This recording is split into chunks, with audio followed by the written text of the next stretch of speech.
The ANC's NEC maintains that former President Jacob Zuma was given the opportunity to make representations before the party's National Disciplinary Committee.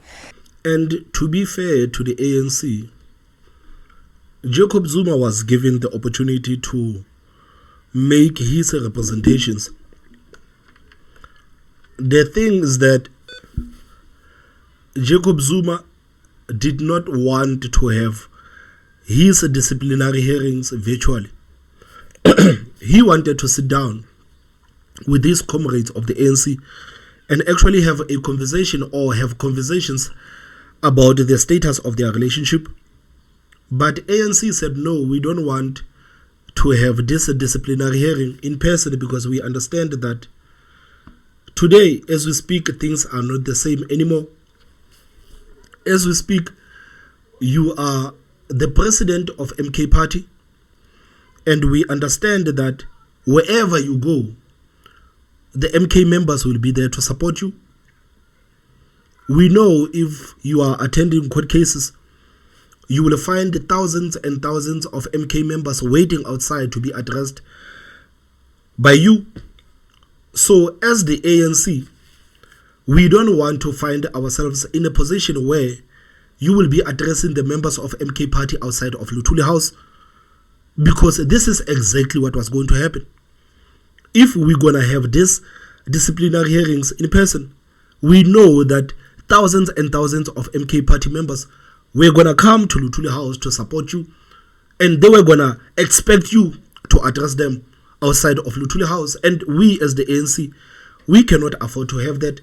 I mean, this is the same thing that Fikile Mbalula was talking about yesterday. Jacob Zuma wanted a movie in front of Luthuli House and so on, and he wanted this hearing to be public. That's what he wanted. Now, you can't go to court and they tell you that you are going to conduct your hearing virtually, and you say, no, I'm not coming, and I want it to be in this fashion and that fashion. The most important thing, if you've got integrity and you've got cogent arguments that you have not contravened the rules of the ANC as you have been charged under in terms of the Constitution, you can argue anywhere. It's not an issue where you argue, but we are not there. That's what he wanted. He wanted a movie, he wanted this thing to play itself out, he wanted a rally. Even when they were told that the disciplinary hearing is virtual, they still came here. And they knew that there's no DC at Luthuli House. So they still came here. So it tells you that Jacob Zuma wanted a movie. So you hear what Fikile Mbalula is saying, that the members of MK Party still came to Luthuli House despite knowing that there will be no disciplinary hearings of Jacob Zuma. So I think, again, I'm just speculating right now.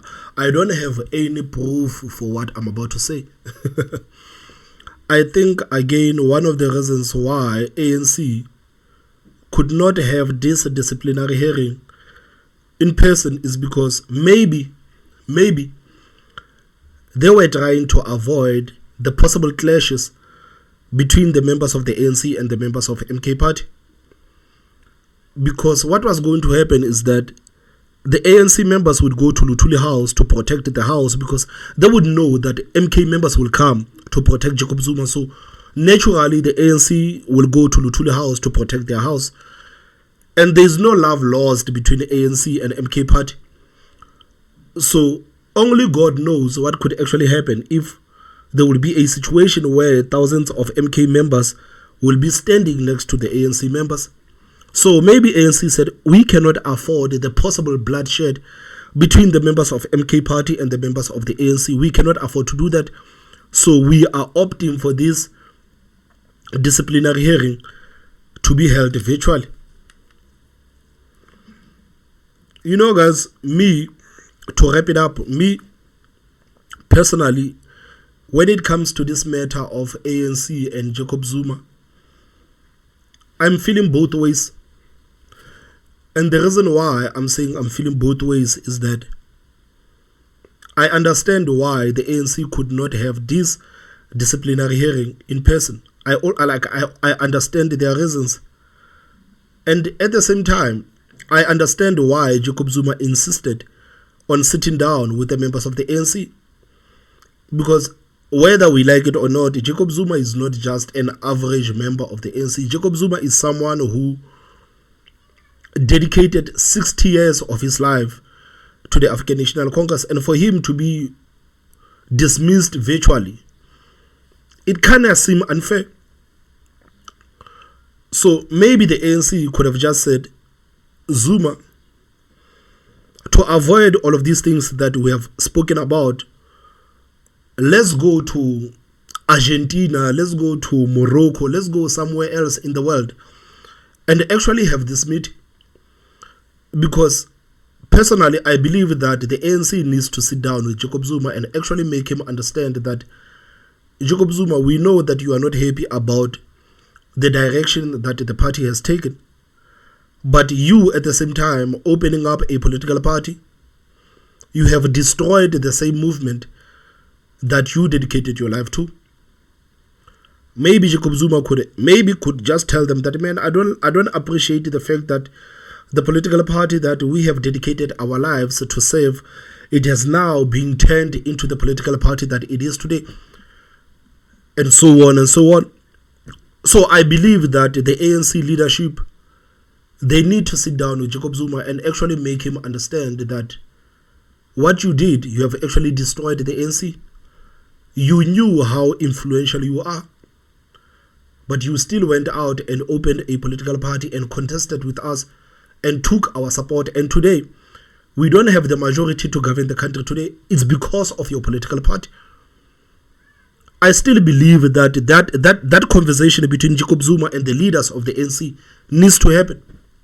And it seems like this is what Jacob Zuma wants. So it is easy to say that Jacob Zuma just wanted a movie outside of Luthuli House so that he can have a rally. Of course this is part of what he wanted. But maybe he just wanted to sit down with the comrades of the ANC. Maybe he could have told the MK supporters that you need to stand down. Because what was happening on social media is that they were already preparing themselves to go to Luthuli House. You would see the letters on social media saying that, guys, there's a possibility that Jacob Zuma will be summoned to Luthuli House. So we need to prepare ourselves to go to Luthuli House. Maybe Jacob Zuma should have just told the MK supporters that, guys, you need to stand down. And Ramaphosa should have just told the ANC members that, guys, you need to stand down. This is a matter between the leadership of the ANC and a former senior member of the ANC. Maybe this is what they needed to do to actually resolve these issues, because what's happening right now, it is not going to resolve any issues. Jacob Zuma is going to appeal, and Jacob Zuma is gonna have his rallies outside the courthouses. He's gonna have his rallies either way. So does Jacob Zuma only care about the rallies, or does it actually care about having a meeting with the ANC and having a conversation about the status of their relationship? I don't know. Maybe him having rallies is because that I'm an MK member, man, and I have millions and millions of people voted for me, and these people will be waiting to hear from me after the meeting with the ANC or after the court case with the ANC. So does Jacob Zuma actually only care about having the rallies and grandstanding, or does he actually want to have a meeting with the members of the ANC and discuss their status of the relationship? I don't know. Maybe only time will tell. The ANC's NEC maintains that former President Jacob Zuma was given the opportunity to make representations before the party's National Disciplinary Committee. The party announced Zuma's expulsion following internal disciplinary proceedings. ANC NEC member Zuko Godlimpi says Zuma was warned. Secretary General warns members of the ANC, as he should, when they act in a manner that portends towards a violation of the Constitution. But a person saying, I am not going to vote for the ANC, I'm going to vote for another political party. A person going to the court of law insisting that they're a leader of a political party. A person going to a court of law saying they want to be on the parliamentary list of another political party and that there must be a legal ruling on the matter. And a person openly campaigning against the ANC on behalf of another political party is a different matter altogether.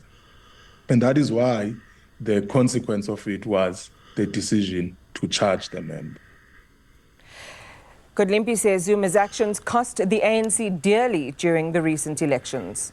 The damage that he could have done, he's already done it. The ANC has to contend now with how it reconstructs its presence on the ground in the areas where it experienced the greatest bloodbath on account of his actions. Well, let's talk now to former ANC NEC member Tony Yengeni, who represented the former President Jacob Zuma at his disciplinary hearing last week. Good morning to you and welcome to the program. There's so much to get through and I really want to hear from your perspective what your reaction is to certain things. So let's start. The decision was made. The ANC announced yesterday the findings that the former president contravened Rule 25-17-17-4 of the Constitution. I just want to read that section for our viewers. Acting on behalf of or in collaboration with the political organization or party other than an organization or party in alliance with the ANC in a manner contrary to the aims, policies and objectives of the ANC. Mr. Yengeni, were you watching that briefing yesterday and how did you feel about it? Which briefing? Well, with the ANC's announcement that this, giving the details on the expulsion. No, I was not watching it. But why would you not watch the briefing of the ANC talking about the matter that you were attending to? Why were you not watching? Why were you not watching? You see, guys, this matter, man, of the ANC and Jacob Zuma, man, it's way deeper, man. It's way deep. It's way deeper, and I think that sometimes, as people, we tend just to look at it just on the surface, but it's way deeper, man. It's way deep. What is your reaction in the aftermath now that the decision is out? We have had the announcement yesterday, and I'd had a consultation with the former president on Sunday at his house here in Forest Town around about midday, and I reported to him about the DC process and the possible outcomes. So we had a discussion, and then we left agreeing that we were going to wait for the announcement. Lo and behold, there was a leak late in the afternoon, and the whole thing was out in the public domain, which we had we were shocked when we saw that, because we'd have expected that the DC would communicate with us instead of reading about its conclusions in the media. And so I've not spoken to Comrade Zuma since the leak, and yesterday they sent me the official document. So I will need to talk to him and consult about his response to this matter. It's not my matter. Yeah. It's his matter. I'm simply representing him. How would you describe him for us, Mr. Yengeni? And again, man, like, this is one of the reasons why I used to say that, man, maybe the ANC needed to lose the elections. Maybe the ANC needed to be totally out of power so that they can go out and deal with their own matters. Because as South Africans, we don't want this matter of Jacob Zuma to distract the ANC from the work they are trying to do with the government of national unity. Maybe the ANC needed to lose the elections and be totally out of power so that they can go out and renew themselves, so that they can go out and fight with each other, not at the expense of South Africans.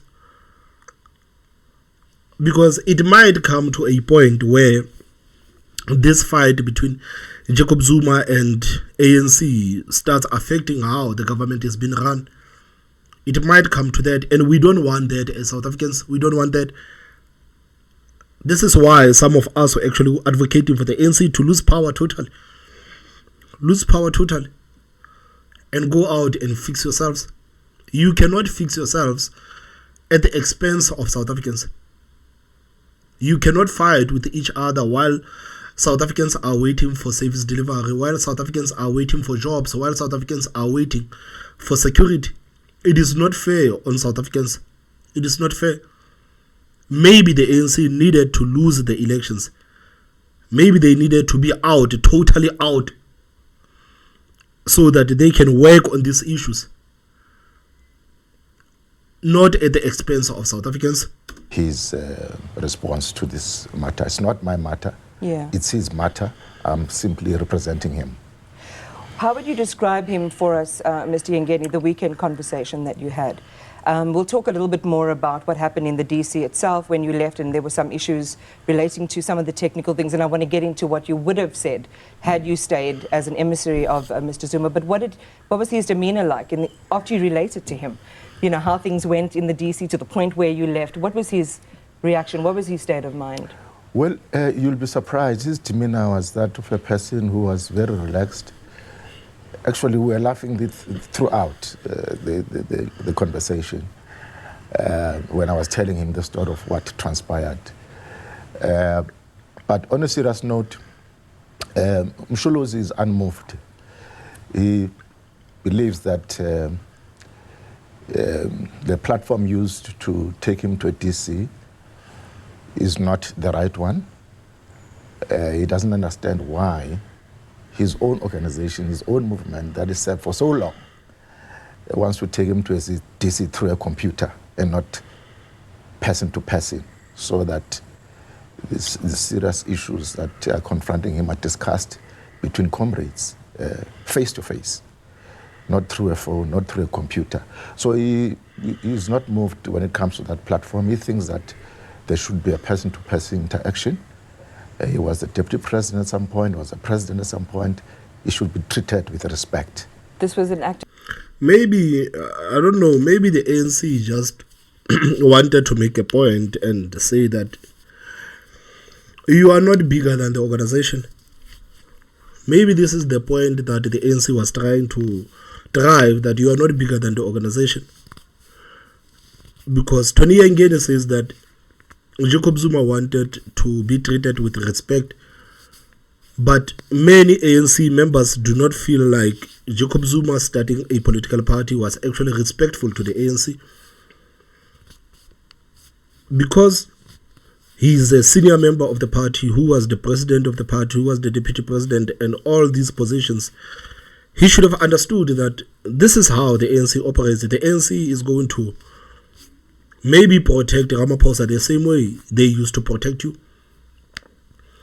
And you are no longer you are no longer in charge of the ANC. And you are the same person that was against people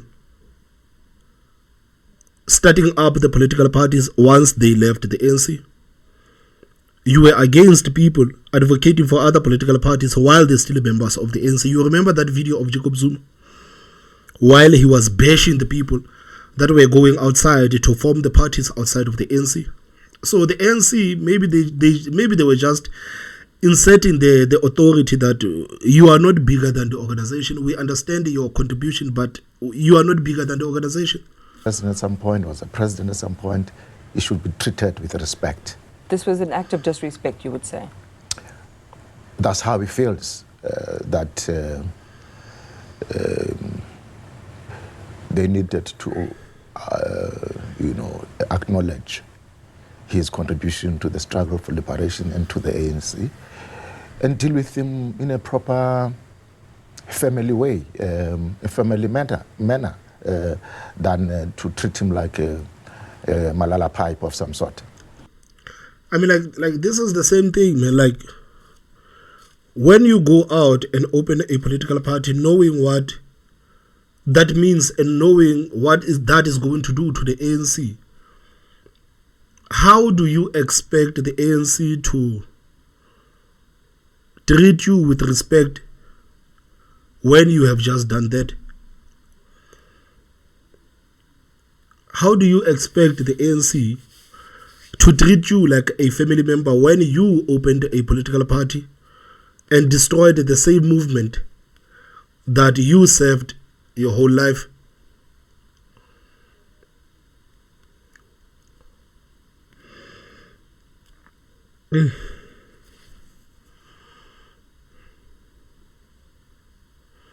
He wanted ANC to treat him like a family member. But the question is, did he treat ANC like family? Did he treat ANC like family, or did he feel like, oh, ANC is no longer listening to me, so I'm going to make them listen to me? I'm going to use my influence and actually punish these people for not listening to me. Did he treat ANC like family?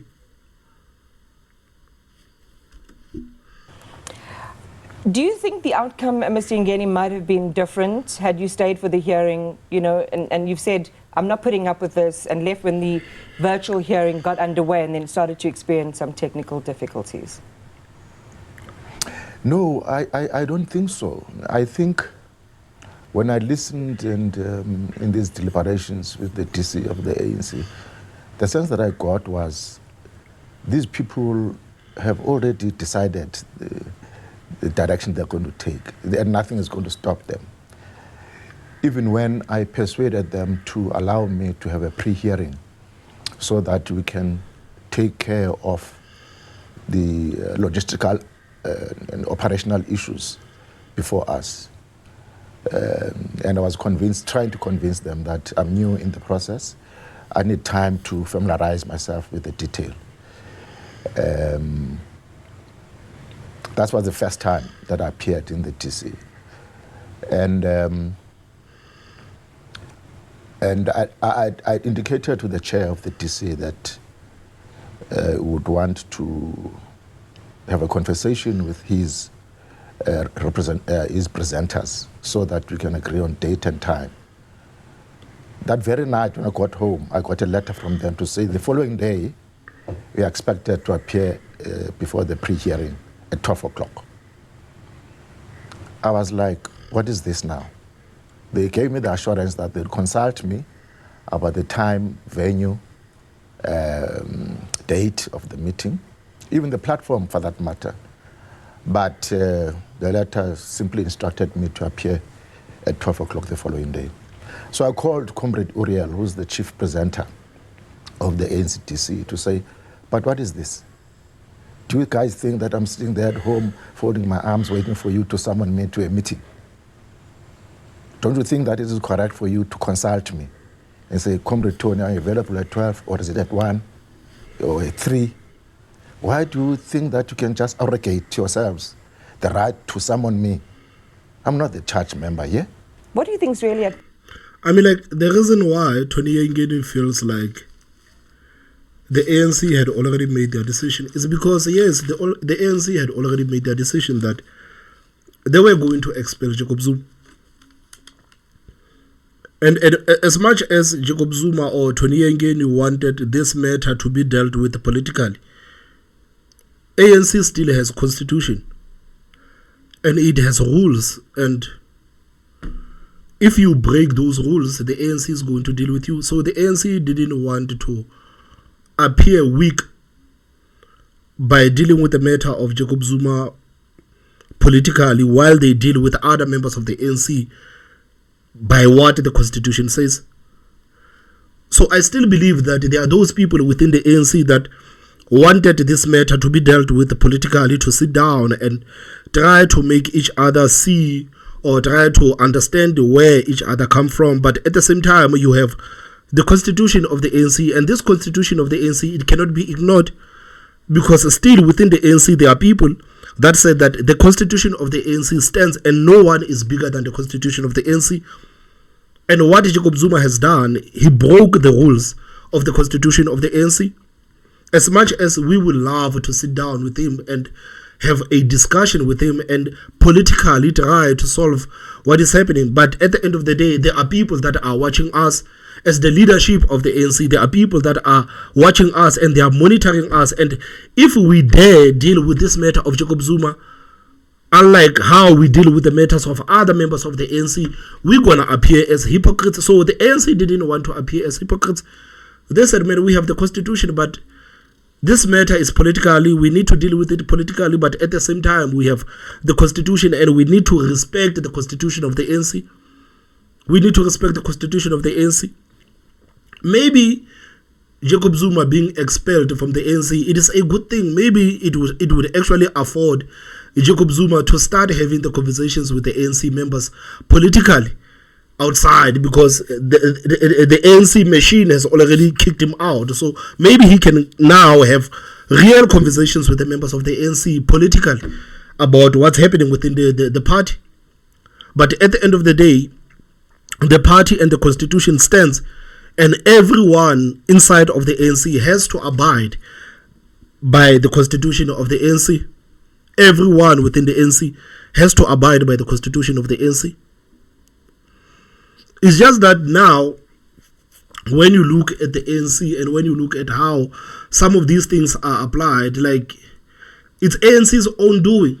This is the same thing that I was talking about when I was talking about the ANC and the step aside rule, that some of the people are not dealt with, but some of the people are dealt with, because this is a rule that the ANC has adopted, that if you are charged, then you're going to be forced to step aside. But at the same time, there are people that are accused of corruption, and the same people, nothing actually happens to them. So this is why the likes of Tony Yengeni are feeling a bit down, because they say ANC can deal with you politically if they want to deal with you politically. But if you seem to be a bit problematic, they're gonna throw the book at you, and they feel like the ANC threw the book at Jacob Zuma instead of actually having conversations with him as someone who was in the party for the past 60 years. Man, this is a very complex and deep matter, man. It's very complex. Play here, Mr. Yengeni, given the sequence of events, and as you say, the lack of consideration, the lack of respect, not treating Mr. Zuma like a family member? Well, I think that to complete your answer to your last question, I think that I've had spokespersons of the ANC yesterday talking about all sorts of things, including that there was a pre-hearing. That's a lie. There was no such. There was not a pre-hearing. They denied me a pre-hearing. So, and they denied Comrade Zuma's request for a physical meeting. So there was no way that I was going to change anything when they rejected everything that I put on the table, and they said we're proceeding with or without him, with or without a pre-hearing, and they take it or leave it. And to be fair to the ANC, they have a right to deny. If they don't want to have the meeting with you in person, they don't want to have the meeting with you in person. So you guys, again, need to understand that none of you are actually bigger than the organization. If the organization says we don't want to have the meeting with you in person, that you're going to have to respect the organization instead of throwing your tantrums, because this is what happened with you. You got into the disciplinary hearing, and as soon as the virtual hearing started, you said, no, I'm not going to do this, then you left. So you say that the ANC denied the physical meeting with Jacob Zuma, but at the end of the day, they have a right to deny that. They have a right to deny that. They do. They do.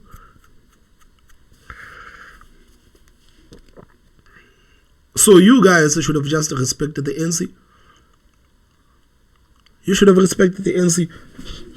And maybe did what the ANC wanted you guys to do. You should have respected the ANC. I understand where you people come from. I understand. But at the same time, no one is bigger than the movement.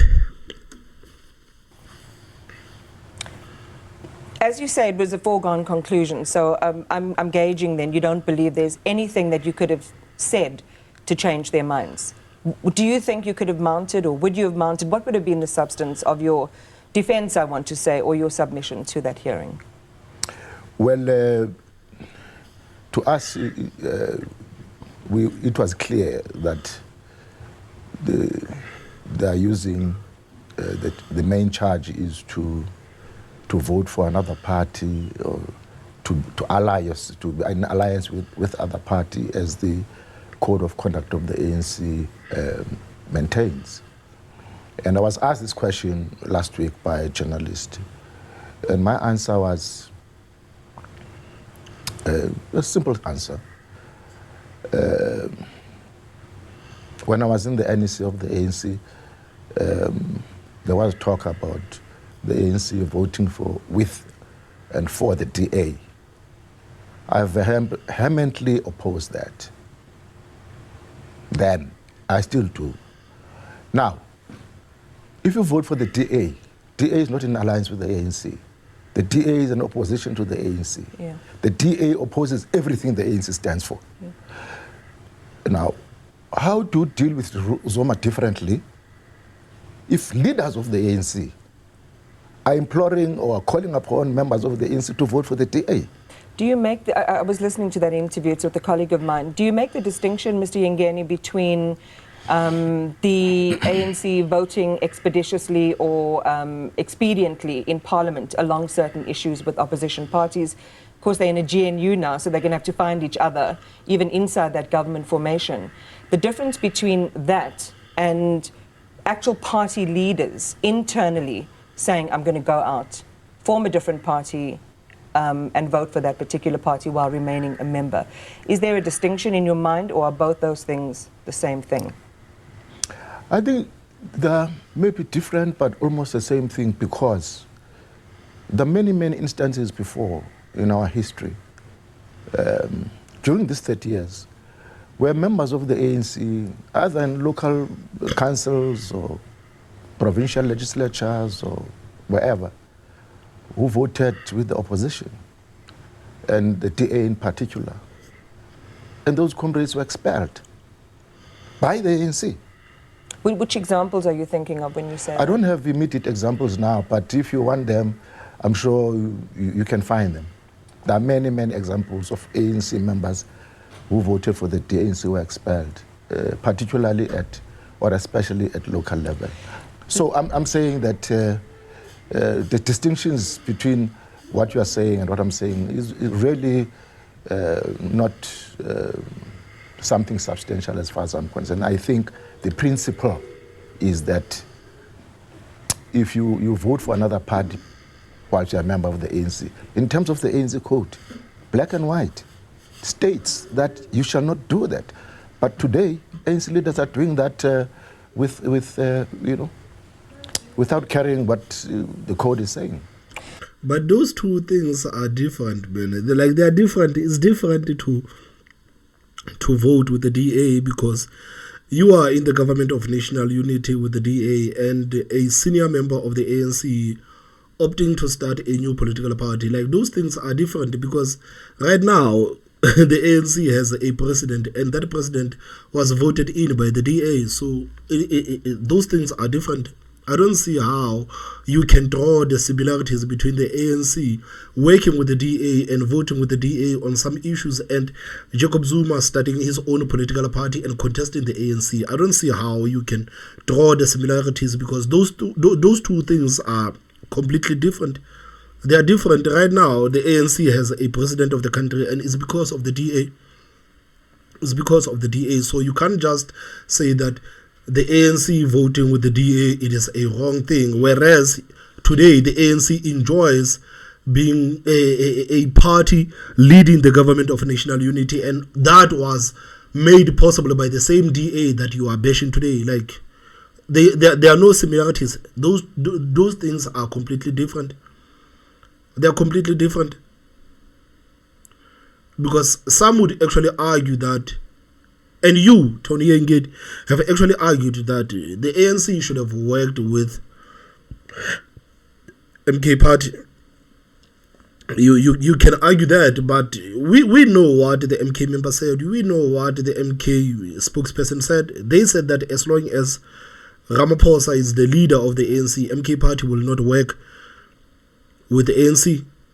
So MK was somehow dictating what the ANC should do, and the ANC did not appreciate the fact that MK was telling them to get rid of their own president, because it was never going to happen if ANC said, okay, MK party, you can come and govern with us, but we want you to get rid of Jacob Zuma as the president of MK party. MK party was never going to allow that. So this is the same reason why the ANC did not allow MK to dictate what should happen with their president. So they are completely different, man. The politics of the government of national unity and what is happening between Jacob Zuma and the ANC, they are not the same. Mr. Yengeni, is Mr. Zuma going to appeal? As you say, you've just shared that detail with him. You haven't had a conversation after this was all confirmed. But have you? Do you have an inkling as to whether he will appeal? How's he going to play this now? What have you advised him even? He is going to appeal. He's going to appeal. Why I'm saying that he's going to appeal is because Tony Yengeni today did an interview with SABC, and he said that Jacob Zuma is not going to take this lying down. So I think that was somehow an indication that Jacob Zuma is going to appeal. That he and the ANC will have to go to the courts. So he is going to appeal. We can bet on that. Well, I think we've got 21 days. Is it 20 days today for him to mull over this and to take a decision. And when it does so, he will instruct me accordingly, and I will take that matter up with the ANC. But for now, I think he's still consulting his lawyers. He's thinking over it. And I'm certain that in due course he will come back and say this is the next line of march. Joining me in studio is former ANC NEC member and ANC veteran Tony Yengeni, who represented former President Jacob Zuma at his disciplinary hearing last week. And we're talking about the reaction from the former president and where to next. I want to go to this one, if I can, Mr. Yengeni, is, you know, in a sense, as outsiders, you know, as people who are observing all of these things going on, there's deep pain inside, of course, and we'll talk about that a little bit later on in the interview. But it seems as if this is a massive moment for the ANC, and I'm wondering, given the aftermath of this, as you say, you're not sure how Mr. Zuma is going to react, whether he will appeal, what the nature of that appeal would be once he does mount it, if he in fact does. But is this a big mistake, in your view, that in hindsight the ANC will look back on as a missed opportunity? I think so. I think it's a very big political blunder on the part of the ANC. Forget about the verdict. Just the way you conduct a DC process against a person like a former president. There are so many mishaps, there are so many undercurrents and interference. So myself, I was looking forward to this process, but after my experiences, I'm very disappointed, and I think the ANC, because you can't use the disciplinary code to deal with political issues. I'm sorry for cutting him, but I think the reason why the ANC has made this political blunder, as Tony Yengeni says, is because I think the ANC has made peace with the fact that getting rid of Jacob Zuma is going to cost us a lot, but we cannot afford to be held ransom by Jacob Zuma. The ANC as an organization, it needs to come out tops. So it doesn't matter how higher up you were in the party. But if you're going to do something like this, the party will have to deal with you. So the ANC, I think, it has made peace with the fact that getting rid of Jacob Zuma is going to cause them a lot of problems. Many people are gonna go and gravitate towards Jacob Zuma. Many people will leave the ANC to go and join Umkhonto weSizwe, but I think the ANC has made peace with that. They have made peace with that and saying that if this is what is going to cost us to get rid of the likes of Jacob Zuma, then this is exactly what we are going to do.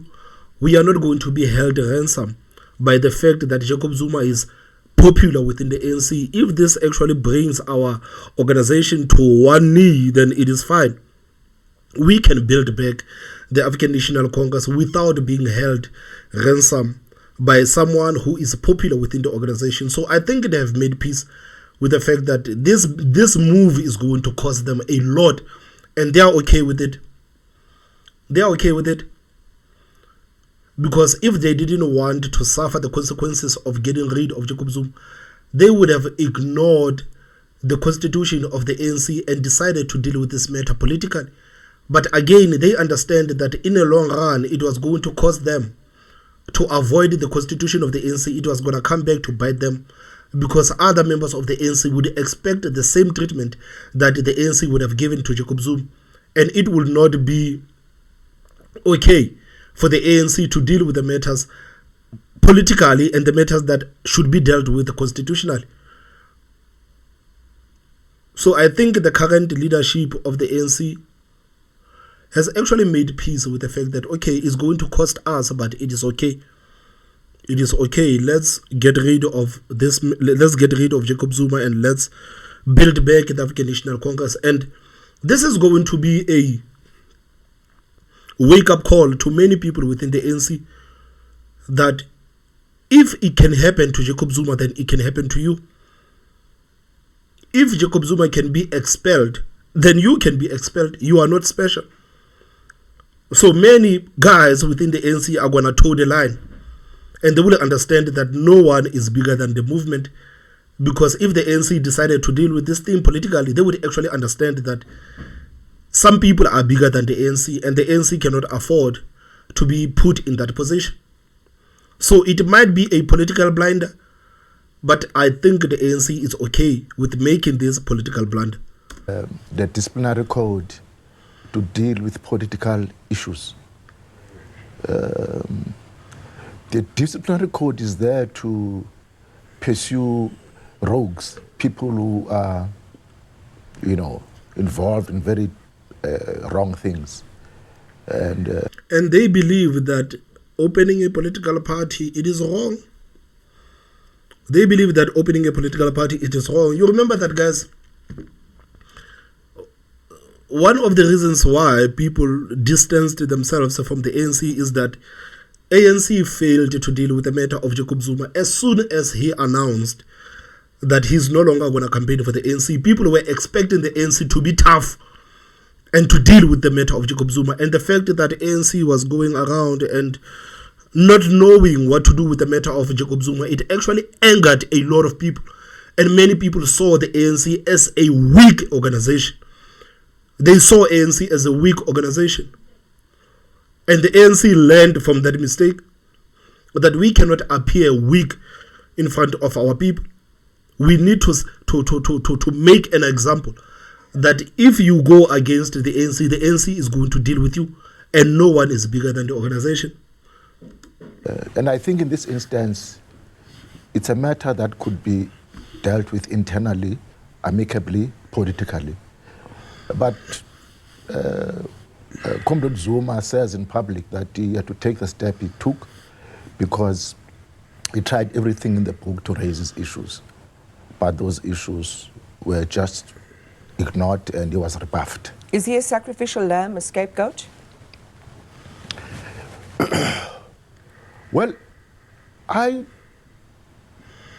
hesitate to go into those issues now. I think that I would prefer to limit myself to the process, the DC process. Because because if I go into AC politics, it's going to muddy the waters. Let's go back into the DC then. It's a serious finding, the NDC finding that Jacob Zuma acted in a clandestine way without the knowledge of the organization. And it's quite chilling when it says with the objective of undermining the ANC and working contrary to and preventing the ANC from achieving its aims and objectives. Effectively, they're saying, you know, he was being sneaky and underhanded and they're not going to be taking things lying down. How do you respond to that? I don't think so. I think that Msholozi, December 16, stood out in public and was very bold. Sneaky. He was bold to say, I'm ANC, I will die ANC. And I'm doing what I'm doing to save the ANC. And I know that many people, they just laugh at it, ha, ha, ha. He's deadly serious about that. Because he spent a lot of time in prison, in exile, and elsewhere. And guys, maybe some of us are not politically mature to understand some of these things. So what does it mean to start a political party trying to save the current political party that you belong to? How was it going to work with Jacob Zuma starting a political party to save the ANC? Or is it because Jacob Zuma believed that Ramaphosa is a sellout, and if I start a political party and take a huge chunk of support from the ANC will now get to understand that you need to get rid of this sellout that is Ramaphosa, and me as Jacob Zuma, I'm going to take the same chunk that I took from the ANC and bring it back to the ANC. Was this the intention of Jacob Zuma, to get rid of Ramaphosa using the MK party? And it did not work. It did not work. Because many of us actually anticipated Jacob Zuma to go into coalition with the ANC after the elections. But we only realized after the elections that the intention of Jacob Zuma with the MK party is to get rid of Ramaphosa. So was this the way of Jacob Zuma saving the ANC? Because they believe that the current leadership of the ANC is led by sellouts. So if we take their support and actually blackmail them into dumping their president, we would have saved the ANC. Was this the way, or was this how Jacob Zuma thought it was going to pan out? Fighting for this organization. And so I think that we may well, because he believes that the ANC of old must come back, must be brought back, because the ANC of today is doing things that are not in line with the history and the strategy and tactics of the ANC. And we've heard him say, you know, we heard him, as late as the 16th of December, express similar sentiments. What would it take to, and I think even for yourself, you know, you've said, again, when somebody asked you, would you leave the ANC? Heart and soul, it seems as if, and statedly so, you and Mr. Zuma are ANC for life. It's in your blood, it's in your every fiber of your being. Mr. Zuma has been an ANC member for over 60 years. You've been a comrade of his inside of exile and post-liberation in South Africa. What would it take for Jacob Zuma, and you would have had these conversations with him, to come back to the ANC and bring everyone in MK with him? Get rid of Ramaphosa.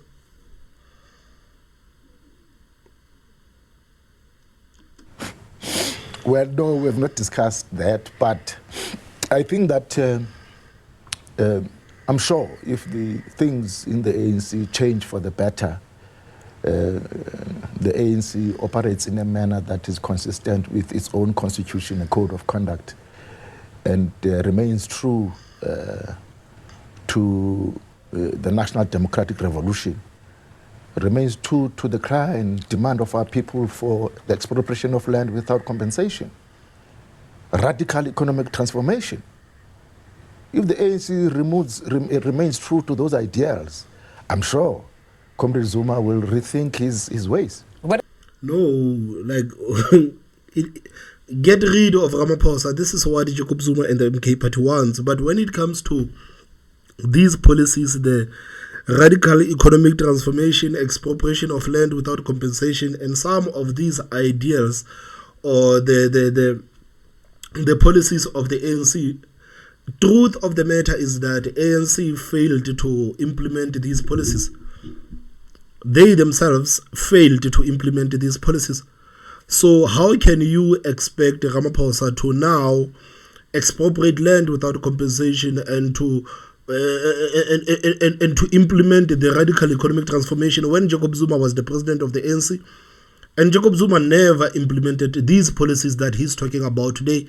Now that he's the president of MK party, they were talking about amending the constitution and changing the constitution and getting rid of Roman Dutch laws and bringing back the African laws. But these are the things that Jacob Zuma was not talking about when he was the president of the ANC. So it's quite unfair to expect Ramaphosa to implement these policies of the ANC, whereas none of the president actually implemented these policies of the ANC. The ANC was in charge for the past 30 years, and what was the ANC busy with? They were busy looting while people were crying for the services. People were crying for electricity. The state-owned entities were being destroyed. The infrastructure was being destroyed. The safety of South Africa was being compromised. And these are the issues that South Africans were talking about. Today, you have a country and we have the highest unemployment rate possibly in the world. And the ANC never dealt with these issues. But today, they expect Ramaphosa to deal with all of these issues, whereas the presidents of the ANC, they never dealt with these issues. So the question is, what was ANC doing for the past 30 years? And the likes of you, Tony Yengeni, what did you say when you saw that the ANC was taking the wrong decision? Because the ANC did not take the wrong turn today. The ANC did not take the wrong turn today. It has been years since the ANC has been a rogue political party that served itself instead of serving the people that it swore that is going to serve. The ANC was in charge for the past 30 years. And the fact that you guys are still hallucinating about these policies of yours, it's insane. Today we have the government of national unity. The policies of the ANC, they will never be implemented because the policies that have to be implemented today, these are the policies of the government of national unity. In the GNU, you don't implement the policies of a single party. They implemented the policies of the whole GNU. So the ANC is no longer special. The ideals of the ANC, the ideologies of the ANC, they will no longer be catered to because the ANC is no longer in charge. They no longer govern the country alone. You had the chance to implement all of these policies that you guys are talking about, but you didn't implement these policies. So who is it to blame? Who is it to blame? Because you guys didn't implement these policies. What was ANC busy with for the past 30 years? What were you guys busy with for the past 30 years? So to sit there and to say that Ramaphosa must now look at these policies and maybe these are the things that actually can prompt Jacob Zuma to come back to the ANC, it is a lie. It is a lie. I think right now we know that the only thing that can actually make Jacob Zuma happy right now is the ANC to get rid of Ramaphosa. And it looks like the ANC does not have the appetite to get rid of Ramaphosa. And him managing to pull together this government of national unity, man, he has more respect within the ANC and within the country. The fact that he lost the support of the people of the country, but he's still the president of the country, he's still in charge. So he has more respect right now. He has more respect right now. So there is no way that the ANC is going to get rid of Ramaphosa, not on behest of Jacob Zuma. Maybe the ANC is going to get rid of Ramaphosa in 27. Maybe this is what they are going to do, but not on behest of Jacob Zuma. They are not going to do that on behest of Jacob Zuma. But it's so unfortunate that the party was in charge for the past 30 years and you guys allowed the country to be turned into a shithole. All of you in the ANC, you allowed the country to be turned into a shithole. All of you, you were just arrogant MECs, arrogant ministers, arrogant government officials, and you were not working for the people of the country. And whenever the people tried to say, guys, can you please work for us, you were just arrogant towards South Africans. And this is why the ANC will never govern the country alone ever again. It is done. The ANC is done. They will never govern the country ever alone. Never. What does it actually look like? You know, let's take it away from the platitudinous and the philosophical to the real and practical. Yeah. Look, you keep on bringing me back to the issue of the political situation, which I'm trying as best as possible to avoid it. Why? Why though, Mr. Yengeni? Because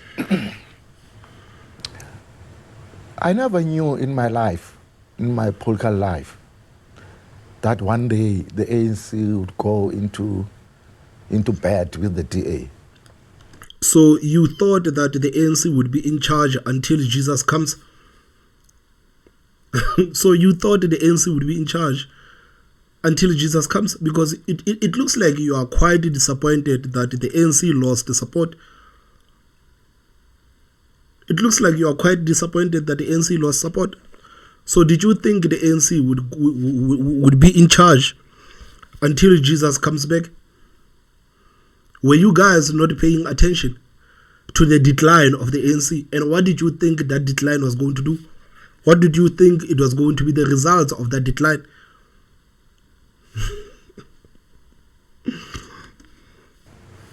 And exclude its own former members. This is now predating the GNU, you're saying?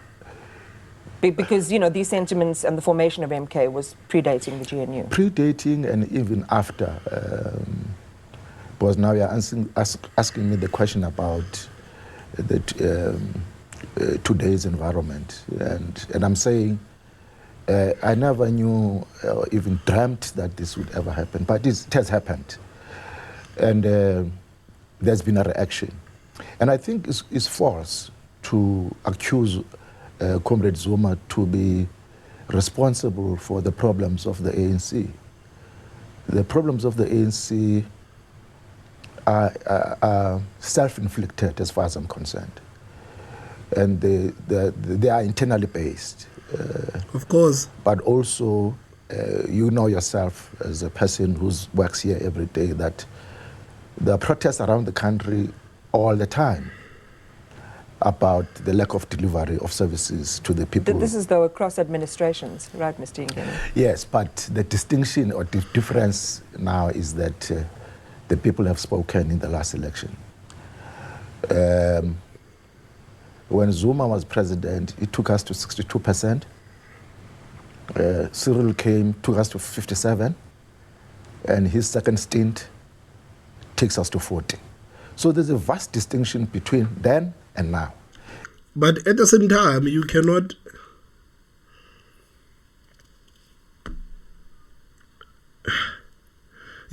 pretend like Jacob Zuma had nothing to do with the fact that ANC is 40% today.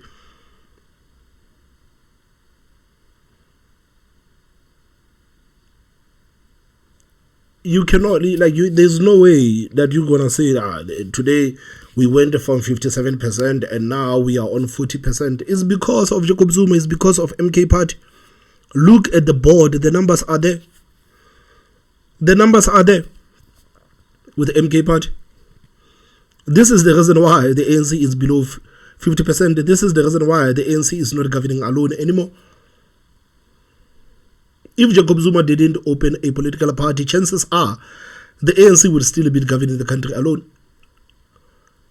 The ANC will still be governing the country alone. So you cannot divorce Jacob Zuma from the decline of the ANC. You cannot do that. You know how influential Jacob Zuma is. You know how Jacob Zuma is loved by the masses outside. So you cannot pretend like he had nothing to do with the fact that the ANC is 40 today. It's his fault, basically, that ANC is 40% today. And maybe this is the reason why some of the members within the ANC are angry with Jacob Zuma. Maybe this is the reason why they are so angry towards him. Maybe this is the reason why they resent him so much. Because he had issues with the ANC. He could have dealt with those issues, but he decided to punish the whole party instead of just continuing to raise his issues within the ANC. He decided to punish the whole party. Maybe this is the reason why the ANC has been giving Jacob Zuma this treatment that they gave him even during these disciplinary hearings. Maybe this is the reason why. Because they don't understand why would someone actually do that. Why would someone go out and open a political party knowing very well how influential he is? You know one thing about Jacob Zuma, he knows that he is influential. He knows that people love him. He knows that. So he knew exactly what he was doing. So today you guys are starting to realize that ANC is below 40%, and many of you guys are not part of MK party. You are still within the ANC. So if the ANC heads, all of you are going to head. If the ANC loses support, you guys are going to lose support. Now the ANC is limpy. The ANC is limpy. Maybe you need to acknowledge that maybe this is the reason why the ANC has been giving Jacob Zuma this type of treatment. That they don't understand why would you punish the whole party? Why would you put the party through this? This is your party. This is the party that you spent 60 years of your life trying to build. This is the party that you put your life on the line to protect the same party. But today, just because you had some problems with how the party is actually doing things, you go out and punish the whole party. You need to acknowledge, man. You need to acknowledge. And we must acknowledge that. Yes. And not play political games. Because those are serious things. Those are now the people speaking, not me. Yes. What next? The next step is for me to consult with my big brother, Msholozi, and he must guide me about the next step. But I can assure you, this is not the end of the road. I think we're still going to travel this road for a very long time. Very long time. It's going to be messy, man. It's going to be messy. Like, it's going to be dirty. Like, it's going to be very messy. It's going to be messy, man. Knowing how Jacob Zuma is going to be very dirty. This fight, man, it has only begun. Mr. Zuma's got some aces up his sleeve? I don't think he's going to accept being expelled by the ANC from the ANC. I think he's going to fight this battle, as I say, because he believes that the ANC should go back to its roots. When I listen to spokespersons of the ANC, the other one was here last night, they're gloating about this thing of expelling Zuma. And they are missing the point. And the point is that historically the ANC, 112 years old organization, whenever it has problems, it brings its people together and say, what is the problem and how do we move forward? And I think the ANC needs that today. So there's been reaction from other party vets like Mavusa Msimang, the ANC Veterans League deputy president, who says, use the expulsion of former President Jacob Zuma as an opportunity to build the ANC. Can they rebuild without Zuma? Certainly, from what you're saying now, that's an impossible task. And he has said before the ANC is better off without him, Mrs. Msimang. Look, forget about Zuma for a second and listen to our own people, whether they are SACP or COSATU affiliates, or members of the NEC, or Naledi Pando, or Lindi Wasisulu. Those voices are being silenced. People are not accepting the reality of the situation today. How are we going to improve ourselves if we don't acknowledge that the people are saying to us, you must change your ways? The people have been asking the ANC to change their ways for the past 30 years. The people have been asking you guys to change your ways for the past 30 years. You are only realizing now that it's bad. You know?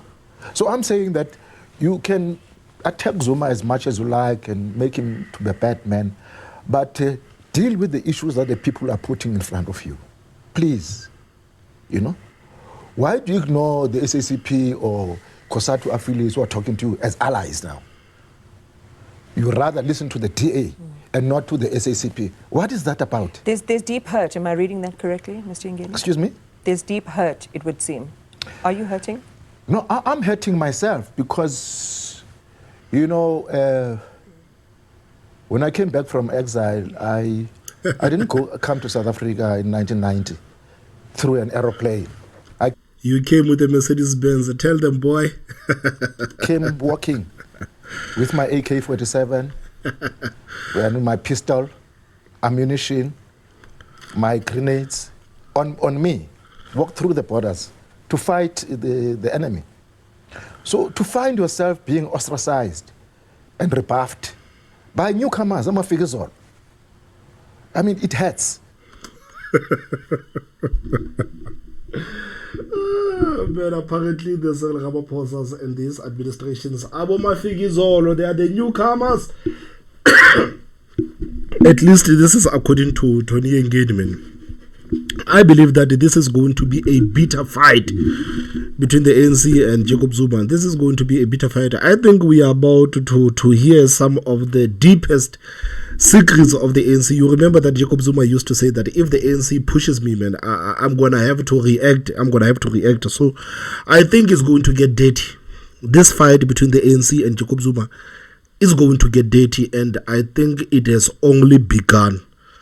It has only begun. Guys, please tell me what you think in the comment section. Don't forget to hit that like button. And the most important part, subscribe. My name is Thomas Mabaso. I will see you next time. Bye-bye. Jeez.